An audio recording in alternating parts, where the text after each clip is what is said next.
for coming in. It feels, Aaron, like they're on the verge of war over there, full-scale war. Does it feel like that to you? Well, I think it's safe to say, Wolf, that it's going to get a lot worse before it gets worse, in large part because the factors for a resolution between Israel and Hamas simply aren't there. You've had three issues.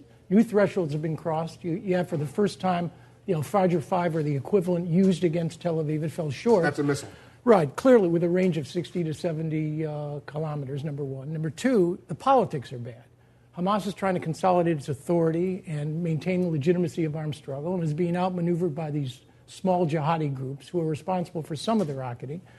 And Netanyahu was under pressure from the southern communities to stop the rocket fire, and you got Israeli elections in January. So that's another problem. You agree with that analysis, Well, the thing is, I think that there is definitely a chance of escalation. We see it partly driven by politics, partly driven by strategy. But I also think that we shouldn't take, the mobilization at face value.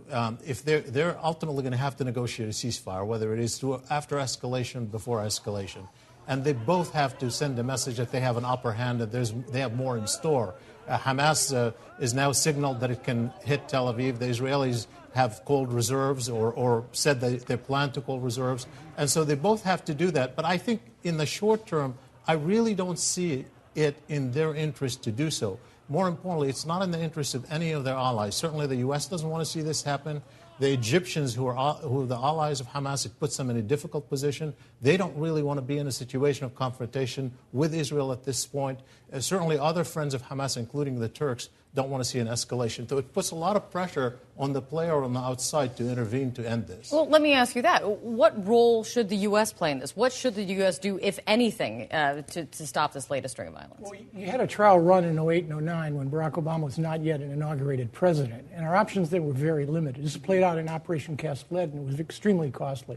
I mean, the American options are limited. We can certainly work with the Israelis to try to urge restraint, assuming that the Egyptians, the Qataris, the Turks are willing to lean on Hamas and the other jihadis in order to provide the political space and time for a resolution. I mean, I think Shively's right that it's neither in Israel nor Hamas's interest to see this escalate. The question is, you've crossed some new thresholds, and this thing has to be put back on the box. Because you just had a high-level delegation from Qatar going to Gaza.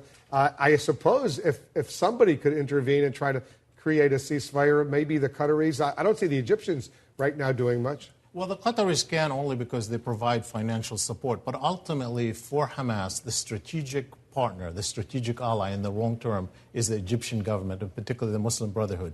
That is really where it's all going to be. There's a lot of pressure on Morsi. I mean, you can see already, I think. Morsi is the president of Egypt. There's a lot of, tomorrow we're likely to see demonstrations by his own party, the Muslim Brotherhood, in the streets of Cairo.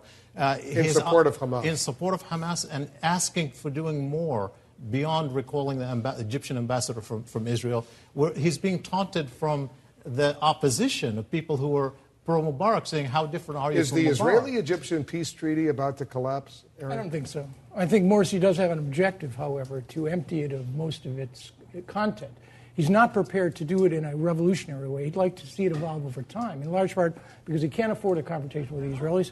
He needs the IMF loan, he needs American support, and he needs the goodwill of the international community to address Egypt's economic problems. Now, of course, it's no surprise that there's a lot of talk of there's more to this than we see on the surface, that there's more going on behind the scenes, that Iran is involved and has its fingers in this as well. What do you think? Well, Iran, of course, is involved indirectly in the sense that some of the missiles, including the ones that hit Tel Aviv, the Fajr 5, are actually supplied by Iran. So they are. But I think the decisions are probably not Iranian decisions. I think it is...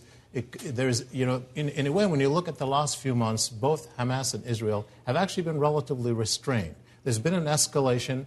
In the Gaza Strip, it started off by fringe groups. The Israelis always respond. But there was a little bit of an escalation even by Hamas, partly because of pressure from extremists when Hamas is saying, why aren't you responding to Israeli attacks?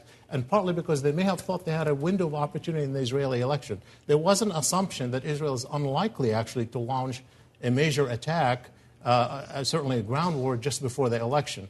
And so in some ways, both were trapped in a political dance that led to an escalation. The problem with escalation is you can't control it. Right. You don't know where it's going to wind up, and this thing could really escalate if Hezbollah in the north gets involved, the Syrians try to divert attention from their problems, they get involved in the Golan Heights. We see instability in Jordan right now. Forget about the rest of the region. If you were advising the President of the United States, Aaron, and you worked with several U.S. presidents, secretaries of state, what would you tell him to do? Well, first of all, he's got to use the relationship that he has. With and remember, look, our traditional partners in this region, there are three. The most important have been with us for the longest. There's the Israelis, the Egyptians, and the Saudis. Each have to be mobilized to the degree that they can in order to, on the Israeli side, exercise a measure of restraint, and on the Egyptian side, to try to get Morsi. I mean, after all, the Brotherhood, Hamas is an offshoot of the Brotherhood. He does have influence, as Shipley pointed out. They are dependent on him. But this is not a traditional situation where the United States can walk in and broker a conflict, let's say, between Israelis and Palestinians. We do not have a relationship with one of the major combatants. I'm not arguing Hamas, that. I'm not arguing. The U.S. regards as a terrorist organization. I'm not arguing that we do, or that we should, but it does impose certain limitations on what we can do. Quickly, Shipley, you can. Well, I mean, on this issue, I think that really the administration's biggest lever is trying to cultivate a new relationship with Egypt. No doubt about that. And in some ways, there's an opening, and there was an opening before this escalation. The Egyptian government, and President Morsi, indicated preparedness to mediate a ceasefire. Hamas was responsive to them. They have some clout with Hamas. The Israelis could have used that in some ways to improve, to have a working relationship with the new Egyptian government, particularly through U.S. mediation. I think that's the angle that has to be cultivated in this. We have to worry about Jordan. Wolf, you mentioned Jordan. Yes, the riots over the gas prices there have been pretty extensive, and they targeted the king. But if this thing extends beyond this weekend, you can bet that the riots in Jordan will be not just over